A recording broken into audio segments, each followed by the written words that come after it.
There we go. We are live. Fantastic. Brian, how was holidays, New Year's, all that stuff, man? Pretty good. Busy, I got three kids, so three Yep, sons. same. Yeah, so 13, 10, and 9. They're Yeah. the age. They're just being rambunctious.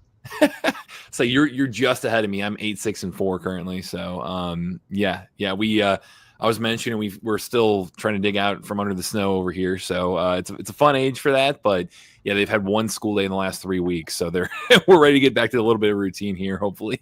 So Right? Yeah. yeah.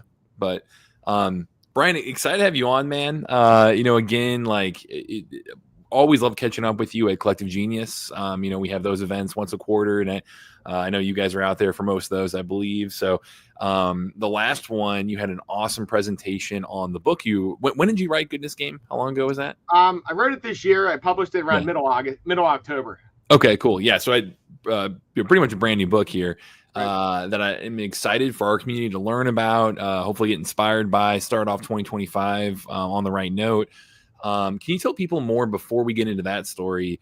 I know we align on the real estate front too, so can you maybe tell people more about you, who you are, how we know each other, and then we can get into Goodness Game stuff here.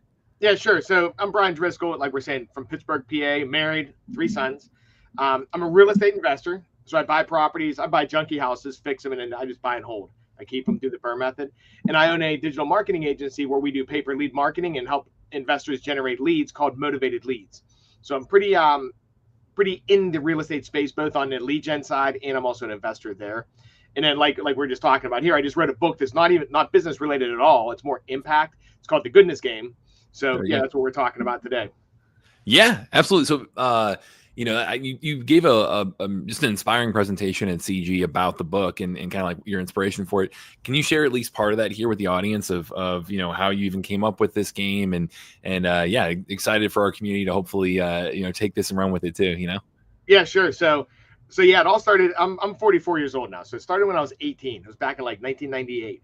So I used to get in trouble. I used to be a troublemaker, and I got pissed at my parents one day, and I'm like, you know what? I'm out of here. So I'm born and raised in Pittsburgh. I went downtown to the Greyhound station, said, hey, give me the next bus leaving. Next bus was going to Orlando, Florida. So I'm like, okay, I hopped on it. I had about $200, backpack, like a duffel bag with like some boxers and clothes, stuff like that. And I was out of here. On the Greyhound, it's not a straight shot. It like normally you can drive down to Orlando maybe 14 hours. It took like a day to get there on the Greyhound because you got to go like city to city. You get transfers, all this kind of stuff. But when I was on the last stretch down there, I met a couple and they're like, hey, well, what are you doing? Like, where are you going? I said, I don't know. And keep in mind, this is before Uber. This is before cell phones. So I'm just kind of like winging it. So they told me, they're like, hey, how about this? Why don't you come back to our place? And we'll call around a few places and see if we can help you find a motel. So I did that. And I remember we went back to their place. They had one of those, it was like a yellow phone on the wall, like a rotisserie on it. If anyone remembers those. And we were calling through the yellow pages. And I found a place that was Days Inn, $25 a night. I'm like, okay, cool. I got like $200 that buys me a couple of days to figure out what I'm doing. And I was off. So like a day in, I'm sitting there thinking, I'm like, okay, I need to get a job if I'm going to live down here because I don't have any money. Mm-hmm. I went to a Publix. There's a grocery store they have in Florida. Tried to get a job and found out you can't get a job if you don't have an address and a phone number. So I tried talking to the manager. I'm like, hey, you know what? I need a job. I'll be really good at it. And he's like, we could kind of consider it, but we're a corporation. You kind of need these things. And on top of that, you're not going to get paid for 2-3 weeks anyways. Like you start and you get paid like 3 weeks before your start date. So I'm like, okay, that's a problem. So I started thinking, I like to like try to solve problems. I'm like, okay, what am I going to do? Like I'm kind of screwed here. And what I found was they have these places, they're called job labor pools, where you go, you sign up for the day and you stand around like, and some dude pulls up. So like, I'll take you, like picks people and they pay you at the end of the day. So I go there and I'm making like $25 a day. And it was super hot. I was carrying scaffolding in Orlando. Like the job they had me doing is like, hey, carry scaffolding from one side of the parking lot to the other and just put it away. Looking back, I'm almost positive I was working at the Animal Kingdom where they had that big tree carrying all that scaffolding. So anyway, so I'm like, okay, I'm making some money here. But it's still not enough to live because I got to pay the motel $25. I'm making $25. There's no money for anything else. So I didn't have enough money for the motel one night. So I started thinking, I'm like, okay, I was in a Greyhound station before, and I don't think they're going to notice people just sitting there because you're just waiting for a bus. They don't know if you're waiting in the middle of the night or not. So my plan was I'm going there to sleep. I didn't know where to go. So I'm basically homeless. So I'm walking there, and I'm walking through like a C-class neighborhood. It wasn't a ghetto, but it wasn't nice. And for some reason, a lady pulled up beside me on my left. It was in a black Geo Tracker, one of those real small cars. She had like a rag top and everything. She pulls up, she looks over, and she's like, hey, where are you going? It doesn't look like you belong here. And we started talking, and I don't know why she pulled over beside me. It was like looking back on it, like there's an angel looking out for me there. But she took me back to her place. She's like, hey, somehow, I don't remember exactly how the conversation went, but I remember I'm in the back of her Geo Tracker now, driving 50 minutes to go back to her house. And it was her husband, and her son. He was, I think her son's name might have been John. He was like an adult though. And I go back there, and they put me up for a couple of days. And I remember their house. They had a horse and a picket white fence.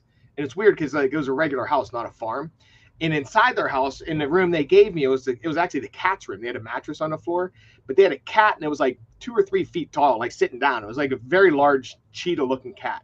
So it was weird. But point is, this lady took me back to her place. Her husband worked in the hotel industry. They set me up with an interview. I think it might have been at the Marriott. It was one of the hotel chains. And they made a deal with me. She's like, hey, I'll spot you a couple $100. We're putting you up in I think it was a comfort suite for a couple days. Pay us back out of your first paycheck. So a hurricane was coming through at that same time, and I ended up coming back to Pittsburgh. But this lady paid $300 for me to put me up, and I was never able to pay her back. So flash forward a couple years, I didn't really think about it too much. I was young, partying, just being a knucklehead. And then every once in a while, she'd pop in my head. I'm like, you know what? I got to get a hold of her. I owe her money. Time kept going. And eventually, I'm like, okay, I'm going to pay her back. I got to find out her contact info, and I couldn't find out who she was. Like, I didn't have her information, anything like that. So I started thinking, I'm like, okay, this sucks. I have a debt now. I don't like being in debt. And the older I got, I'm like, I'm feeling the need to square this away. Mm-hmm. So I still don't know who she is. But what it did was I saw the movie Pay It Forward, mm-hmm. and it gave me an idea. It's like, okay, you know what? If I can't pay her back, I'm going to start trying to pay it forward to other people and try to make a difference there, right? So Chris, Matt, that's how I started. Mm-hmm. And I can tell the story too about like the Craigslist thing down the road too, if you want, but that's basically where it originally, like the seed was planted. Wow. Yeah. It's pretty unbelievable. I mean, I know it's something that it's just so cool to see how you've become so mission driven with this, how you want to make a bigger impact and realize like, hey, you know, you have a little bit of a platform here. You have the ability to really inspire others. And you know, you doing one little thing, these small things can snowball into a big movement. Right. And that's why I wanted to share this with our audience as well. So can you dig into more of specifically, okay, hey, with that in mind and that, you know, inspiration, how did this turn into the goodness game? What is the goodness game? I've got the book right here that you gave us at CG. Let's get into how people can get involved here, man. Yeah, sure. So first thing, after I did that, like 10 years later, I'm like, okay, I wonder if something small can actually make a ripple effect in someone's life, right? Like this lady, she did something kind of medium. It's not really a small thing taking somebody to your house. But she did one act that created a ripple effect in my life that caused me to do things. I mean, this is like 25 years later now, and I'm still mm-hmm. doing things, right? So I was thinking about 10 years later, I'm like, can I prove it? Like I'm KPI driven, right? So I'm like, okay, I wonder if this is actually a thing. Like, can you truly do something small that makes a difference? So what I did was I had an idea. It was, I went on Craigslist, picked a random city. It happened to be Chicago. What I did was I posted a video up there and I said, hey, I'll come to Chicago for the weekend. I'm going to help you with whatever you need. In exchange, all I want you to do is pay it forward. And I did that. I documented the trip, and I left on a Friday, came back on a Sunday. It was like an 8-hour trip or something to drive each way. Mm-hmm. And people responded back, and they needed small things. Like one guy needed a ride to pick up a car because there was no Uber then either. One lady needed help taking down a swing set. One guy needed a car battery, which he's the only one that needed something that cost money. One guy needed help demoing a bathroom, just carrying debris down. And one person needed clothes for the homeless shelter. So I went up, did this, came back, and I documented on an old camcorder, like one of the ones with the flip camera. Yeah, yeah. And when I came back, I went on Windows Movie Maker and just made a video, slapped it on YouTube. I'm like, okay, cool. And I started getting comments, and I started seeing people like, hey, you know what? This inspired me to do X. Or this did this. It's good to see people out there. It made me feel better. So I'm like, okay, there's at least some proof that you can do one thing and have multiple people react to it and take action. And then I had somebody hit me up from the press, and they're like, hey, can we do a story on you? And I'm like, well, we can do it if it's anonymous, because I don't really want it to be about me. It's more about like inspiring people. And I talked them into that, and they did the story, and it went viral. So I was sitting there, I'm like, okay, now I've proven like you can do one thing and not have you behind it, just a thing, and make a difference, right? So that's where it came from. So if we're talking about the goodness game, what I did was I took this stuff over the last 15 years, because it's been in my head. I'm like, how do I put something together that we're going to try to inspire people without bragging about good things that you do? Because that's real cringy. It's not good. Like, I don't think you should go out and like talk. You should just do good things to be kind to people, right? Kindness. So I broke it into some roles. I'm like, okay, let's make this into a game, kind of like Fight Club. That's what I was thinking. I'm like, it's like Fight Club. It's like, you don't talk about Fight Club, right? First rule. So the first rule is you give without remembering. What that means is you go out and you do small things for other people, but you don't talk about it. It's like you give and you just do it. You sometimes, like, there's three different ways, or two ways you can do it. Really, three. First is you give, and nobody else knows what you did, not even the person you helped. The second way is you give and the recipient, like the person you help, knows, but nobody else knows. So we're not bragging. We're not going out and like saying, hey, check me out. Check out how cool I am. The only way we're allowing other people to know is if it like involves more people to try to play the game. For example, your neighbor has a health issue and you're trying to round people up. Maybe someone cooks dinner for them once a week and you're trying to round up like 10 people for the next 10 days, something like that. So Matt, that's like where it came from. And that's like the first rule. I can go through the rules, or what questions you got? Yeah. So, well, one, jump in the chat. I see people joining us here. Jump in the chat. Let us know where you're based out of, because it's so cool to see like the impact this is having in all over the U.S. You're in Pittsburgh. I'm in St. Louis. I plan on playing the goodness game myself. Again, I have those 3 kids, like I mentioned, that want to inspire them to help others like this. So, you said the first rule is not sharing it. You talk about, like, hey, there are ways to help people. Can you define that a little bit more? Of if that first rule is not sharing it and you want to make an impact, can you talk through like, hey, what are ways you can be making that impact? Like, what are things you can be doing? How can you identify how you can help people? Yeah, sure. So I started thinking about this. I actually started thinking about this more in business first. I did an energy audit from like Dan Martell's book, and then Trevor Mock was on my podcast talking about it. Yeah. And it's basically like, look at everything you do in life. And mainly I do it in business. It's like you look at your business for a week, write down every single task you do, and you draw a line on a piece of paper. And on one side, it's what gives you energy. One side, what takes energy away. So I do that in business, and I delegate the things that take my energy away. So I started thinking about that here. I'm like, there are some things that I can help people with, and I'm super pumped, and it doesn't take any of my energy. I'm actually like more excited about it after the fact. And then there's some things I get involved with. I'm like, dude, this really is tough. I wish I didn't get involved with this, and I'm just like drained. And I started thinking everyone's built differently. So what I did is I broke it down into kind of like find out what your helping style is. And I broke it into, you can be like a financial helper, you can be an empathetic helper, you can be a thinking helper, a sweat helper, or you can be like a connecting helper. So what I mean by that is, if you're a sweat helper, you really enjoy when someone calls you up and asks you to do something. Like, you can help them move, you can help them change their brakes, change their tires, clean their house, like anything that you're using your time for. On the other hand, you can be a financial helper. That's where I kind of fall into on that side. I would prefer to fund the project and then have the people that like doing the sweat stuff do the project, because it just drains me. I'm not the guy. If my neighbor was hurt and needed someone to cut the grass, I would do it, but I'm not enjoying it. But I would much rather, if they're hurt or something, I'd much rather order them Instacart and get them food, right? So it's like, look and see what it is. On our website, I have a free test you can take to find out what your helping style is. Most people are more than one. So I'm a financial helper, connecting helper, and thinking helper. So I really like building things. I like brainstorming. I like talking to new people in the business, trying to help them learn from mistakes, things like that. My wife, on the other hand, she's a paraprofessional and she works with special needs kids. She's an empathetic helper. So she works with people, being really empathetic, being there for them. So everyone's different. Everyone's got their own way. So it's like, first step is find out like what makes you tick so you don't burn out. You know what I mean? Like find out what are you built for? Yep. So, again, we're going through the rules in this book for you guys. What's the website that people can be taking that test on? You mentioned goodnessgame.com. Goodnessgame.com. Okay, I'll throw that in the chat here too. Books on there for free too. If you can't afford the book, you can download it for free. Amazing. So on there, and here I'll throw this up, goodnessgame.com. There we go.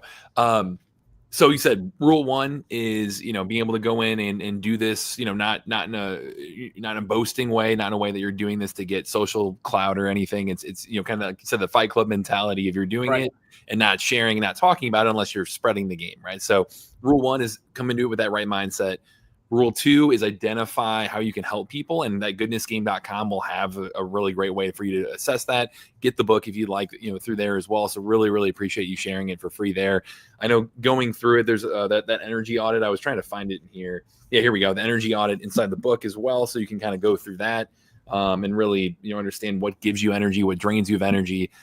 So, when people have approach it with the right mindset, identified how they can help people and what their personal strengths are and what would make them excited to help. Like what are they naturally able to help with? What is that next step from there? How do they put it into practice? Like how do they play the game from there? Yeah. So the next thing is you have to realize not everybody's your assignment.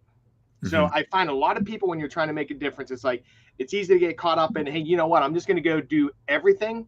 Which finding out your helping style helps with that a little bit because it allows you to say, you know what, that's not really my thing. Let me focus here. But you want to find out, okay, who's your assignment for multiple reasons. Number one, you don't want to burn out by doing things that you're not built for. Number two, you don't want to get involved with serious matters when you're not capable of helping. For example, if somebody has a drug problem or a mental problem and they would come to me, I'm not able to help them. I don't have the schooling, the background, things like that. I can connect them. Like my job should be, hey, be empathetic with them and connect them to the right people. So it's just one thing to have in your mind. It's like every opportunity that comes up where somebody needs help, you have to realize it's not your assignment to help everybody. So be that way because otherwise you can get seriously burnt out, which brings up the next one. It's like create a budget. So if we're going to help people, we're either helping people with time or money, right? And it's time. Well, actually, I guess three ways: time, money, and sweat. Which time and money, or sweat and time go together. But you want to come up with a budget. It's like, okay, if I'm helping people financially, what I do is every time I get a check from somewhere, I pull a certain percent out, and I have a separate checking account, and I call it just a give account. So what it is I'm holding money aside for when opportunities pop up. I have the money there, and since it's in a separate account and already delegated to whatever that it's going to be for. When things pop up, it doesn't feel like I'm spending my own money.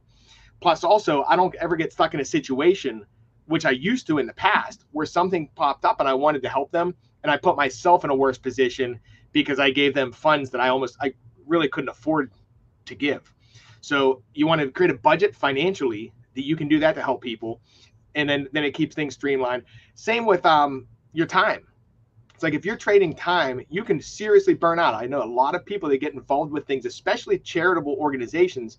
Once you raise your hand, a lot of places try to rope you in, and then you get more and more and more involved. And before you know it, you're like 40 hours a week helping out. So you want to sit and be intentional ahead of time. It's like, okay, I'm going to spend 3 hours a week, 1 hour a week, whatever it is, doing whatever this is.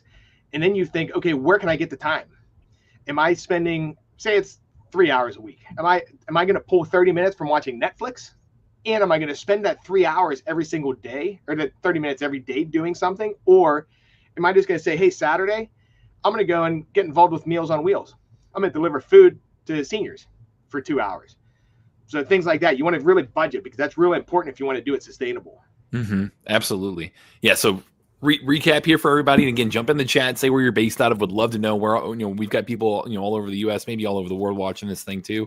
I would say, one, do it for the right reasons. So come in and have that right mindset of not doing it for putting it out publicly, but doing it to really help, in a private way that really makes impact, not for just, boasting. Two is identify your help strengths, like where you naturally can help people and really continue to identify your natural ways you are able to really impact people. So that, again, go to that goodnessgame.com to be able to help identify that as well. We've got that test you can take there to kind of figure out what are those ways you can help people. And then 3 in here is that not everyone is your assignment. So identify what does your assignment look like? How can you really identify what that specific way, that specific opportunity for you to impact is. And then 4 is that goodness budget, whether it be financial, time, energy, like think through what's realistic. So it's a way to give you more energy, not burn you out. So am I following along? Yeah, perfectly. So far? Yep. Nice. There we go. Awesome, man. And then I know you said keeping score is kind of that next step. Can you kind of break down like how you play the game from there? Yeah. So it's like, if you're playing a game, you got to have score, right? Right. Yeah. So, and it's not necessarily score on how you help people on things like that. So there's 2 different ways to keep score. First is you can go on the website. I have a Google sheet that has a formula in there that you can you put in what you did, how hard it was, how many people were involved, and it will give you an ROI. So normally ROI is return on investment. We're talking about return on impact. Love that. So it's like, for example, I buy someone coffee. That's super easy. Doesn't hurt me financially. It affects one person. It might give me a pretty decent ROI score because of the low effort, but it's different than saying I'm going to feed 100 homeless people and helping them get jobs. So you can keep track of things like that. For people that KPIs aren't really the thing, you can also just journal. You mainly want to track. And what I'm looking for when I track is it's like, okay, what kind of impact am I making just for myself? So I know I'm accomplishing something. But the interesting thing is also it allows you to track your mood. So it's like you're helping other people. You actually get benefit indirectly. Like it's hard to be in a crappy mood when you're helping people out. So if you track this too, it's like, okay, maybe if you're having bad days or something, you're depressed in the winter, like up here in Pittsburgh in the winter, it's hard because we don't get much sun. So it's like, okay, you can track and it's like, okay, I did this. My mood elevated a point. Like I feel better at the end of the day. And you can track things like that also. So you actually get a benefit from it indirectly.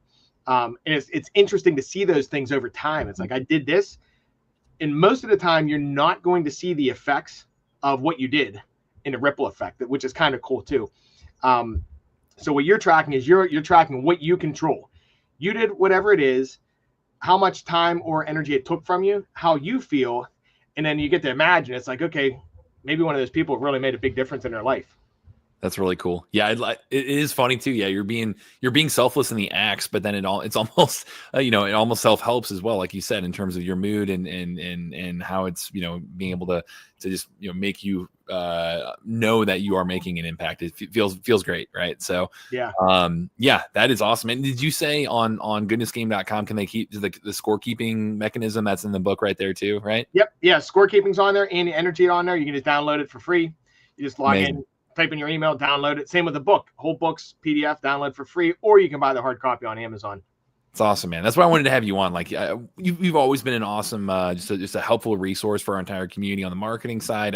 It's so funny hearing the KPIs talk. Like that's spoken like a true investor and marketer, right? So right. You're definitely wired that way. But yeah, it's always great having you on our channel in general. It's just a great resource for our community on the marketing front and the lead gen front, but seeing what you're doing here and how it's making an impact all over the world is pretty incredible. So I want to just share this, both on the live and then this video will live on and get, make quite an impact, I think, for people too. So do you have any stories of people who have done this themselves that, have, you're like, oh man, here's an example of that impact already outside of your own story?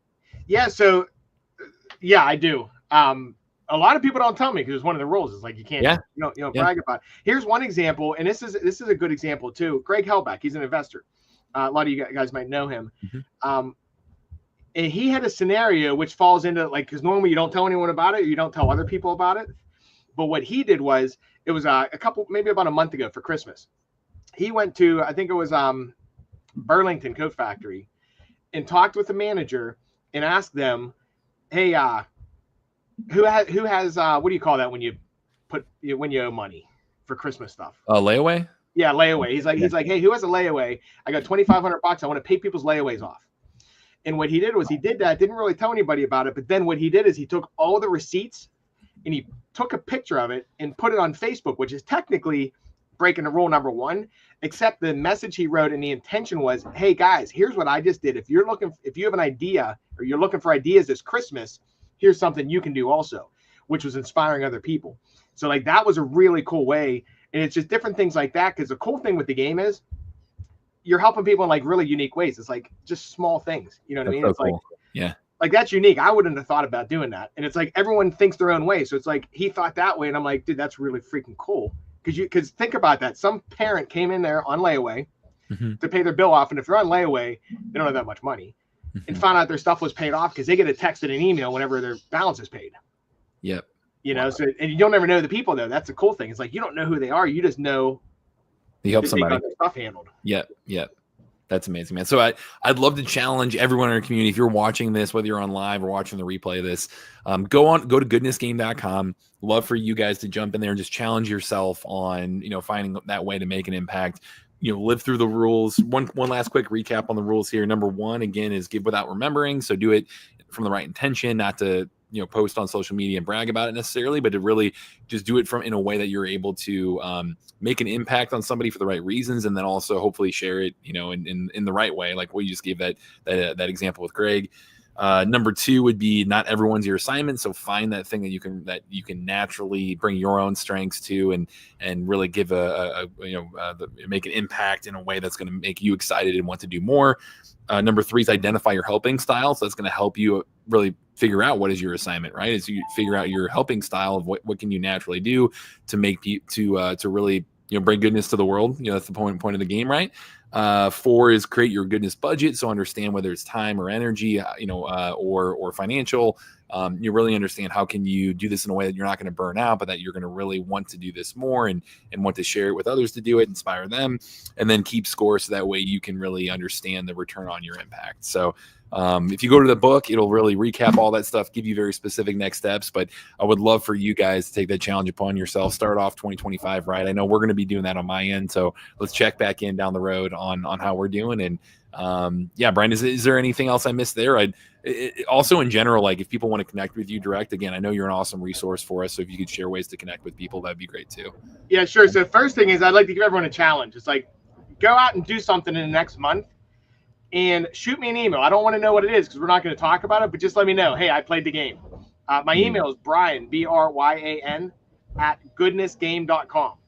So just shoot me an email. And also I'd be really interested in hearing from people too. If somebody has done a small thing for you that made a big difference in your life, that person doesn't even know. I'd love to hear that story because that's always interesting too. It's like we're doing things and I don't know who I'm helping, like what the outcome is, but it's really cool hearing stories. It's like, you know what? Someone helped me out, like this lady in Florida made a huge impact on my life and she doesn't even know about it. So if you guys have any stories like that too, feel free, shoot them over. So cool. So appreciate you taking a little time out here today. Hopefully everyone's staying warm. Again, we're in the snow here in the Midwest in St. Louis and whatnot, but just wanted to start off everybody's year in a strong way and really set the tone for an awesome 2025. So Bryan, thanks again, man. Really appreciate you. Thanks, man. Appreciate it. Awesome. And everybody, we'll be doing more of these throughout this year, just Q&As, bringing on great people like Bryan here to help be a resource for you guys. I know it looks like Victor had one question that was more real estate related. Usually we're talking real estate on these, right? Victor said, should I leave a voicemail when cold calling if nobody picks up? Absolutely. Yeah, absolutely. We've got some really interesting ways to help you with that. Our dialer, you can even leave AI-based voicemails. So that's a pretty awesome little time saver that way too. But absolutely, Victor, if you call them, leave a voicemail. So there we go. Bryan, appreciate you, man. Thanks again. Thanks, man. See ya. All right. See you, everybody.